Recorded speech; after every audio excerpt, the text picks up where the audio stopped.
اعوذ باللہ من الشیطان الرجیم بسم اللہ الرحمن الرحیم۔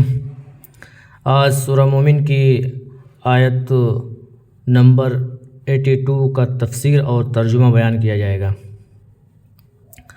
افلم یسیروا فی الارض فینظروا کیف کان عاقبۃ الذین من قبلہم کانوا اکثر منہم واشد قوۃ وآثارا فی الارض فما اغنی عنہم ما کانوا یکسبون۔ کیا انہوں نے زمین میں سیر نہیں کی اور دیکھا کہ ان لوگوں کا انجام کیا ہوا جو ان سے پہلے تھے؟ وہ ان سے زیادہ تعداد میں اور طاقت میں اور زمین میں نشانات میں زیادہ تھے، پھر بھی جو کچھ وہ کماتے تھے وہ ان کے کام نہ آیا۔ فلما جاءتهم رسولهم بالبينات فرحوا بما عندهم من العلم وحاق بهم ما كانوا به يستهزئون۔ پھر جب ان کے پاس ان کے رسول کھلے دلائل لے کر آئے تو وہ اس پر خوش ہوئے جو ان کے پاس دنیاوی چیزوں کا تھا، اور جس چیز کا وہ مذاق اڑاتے تھے اس نے انہیں گھیر لیا۔ فلما رأوا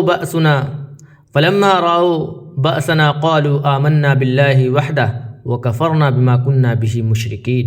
پس جب انہوں نے ہمارا عذاب دیکھا تو کہنے لگے کہ ہم اللہ اکیلے پر ایمان لائے اور ان سب چیزوں کا انکار کر دیا جنہیں ہم اس کے ساتھ شریک ٹھہراتے تھے۔ فلم یکو ینفعهم ایمانهم فلما رأوا بأسنا سنت اللہ التي قد خلت فی عبادہ وخسر هنالک الکافرون۔ پھر جب انہوں نے ہمارا عذاب دیکھا تو ان کا ایمان ان کے کچھ کام نہ آیا، جیسے اللہ کا بندوں کے ساتھ معاملہ کرنے کا یہی طریقہ رہا اور وہاں کافر بالکل ہار گئے۔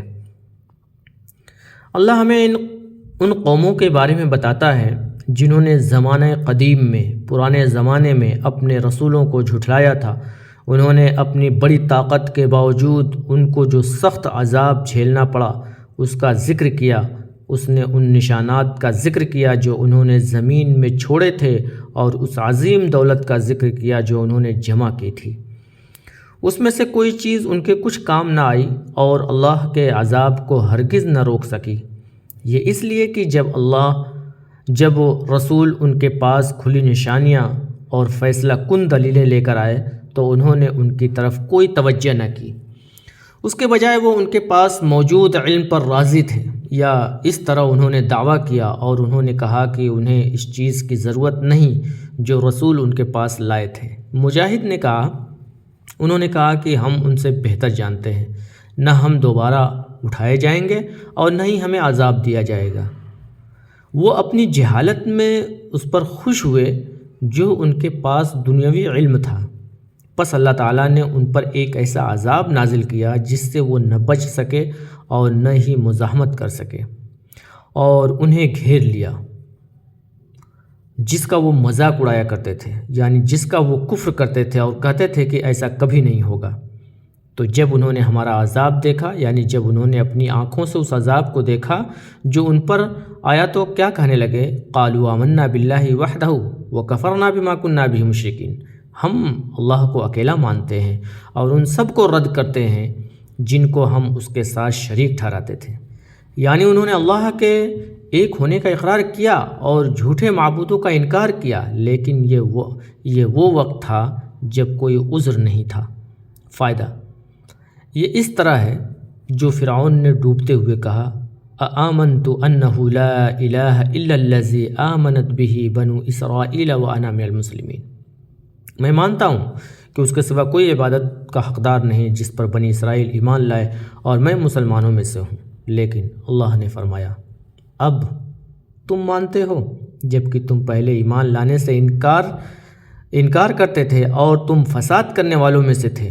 یعنی اللہ تعالیٰ نے اس سے یہ قبول نہیں کیا کیونکہ اس نے اپنے نبی موسیٰ کے دعا قبول فرمائی تھی۔ کہا، اور ان کے دلوں کو سخت کر دو کہ وہ اس وقت تک ایمان نہ لائیں جب تک دردناک عذاب نہ دیکھ لیں۔